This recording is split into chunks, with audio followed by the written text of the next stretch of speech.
Handy cap helping welfare society Adilabad کی جانب سے معذورین کو درپیش اہم مسائل سے واقف کرواتے ہوئے ان مسائل کو چیف منسٹر تلنگانہ کے علم میں لانے کی درخواست کرنے والے انچارج وزیر عادل آباد جوپلی کرشنا راؤ کو ایک تحریری یادداشت حوالے کی گئی۔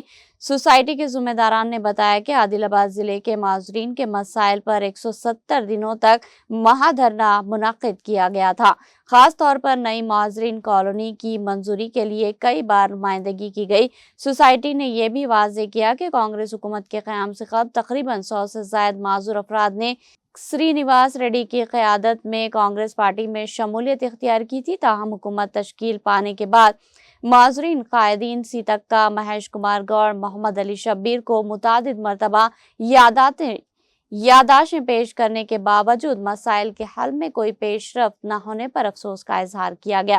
سوسائٹی کی جانب سے وزیر موصوف کو عادل آباد ضلع میں نئی معذورین کالونی کا قیام فوری طور پر عمل لانے کا مطالبہ کیا گیا۔ عادل آباد میونسپلٹی کے 49ویں وارڈ میں منظور شدہ 1351 اندرما مکانات میں معذورین کے لیے قانون 2016 کے مطابق 5% 65 مکانات فراہم کیے جانے تھے، مگر صرف 35 مکانات دیے گئے۔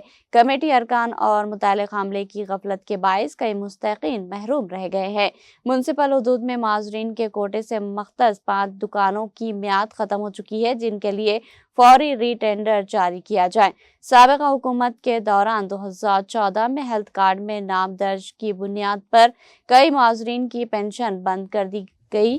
اس ناانصافی کو ختم کرتے ہوئے بغیر کسی نئی شرط کے پنشن فوری بحال کیا جائے۔ عادل آباد میونسپلٹی کے تحت میپما میں بغیر کسی عوامی اعلامیہ کے سی او کے عہدے پر تقرری کی گئی ہے۔ اس معاملے کی جانچ کرتے ہوئے اس پوسٹ کو معذور امیدوار سے پر کیا جائے۔ سوسائٹی کے رہنماؤں نے امید ظاہر کی کہ معذور وزیر ان مسائل کو وزیر اعلیٰ تک پہنچا کر عادل آباد کے معذورین کو انصاف دلانے میں مؤثر کردار ادا کریں گے۔ اس موقع پر handicap helping welfare society Adilabad بانی و صدر محمد عمران، جنرل سیکرٹری فیصل احمد کے علاوہ دیگر موجود تھے۔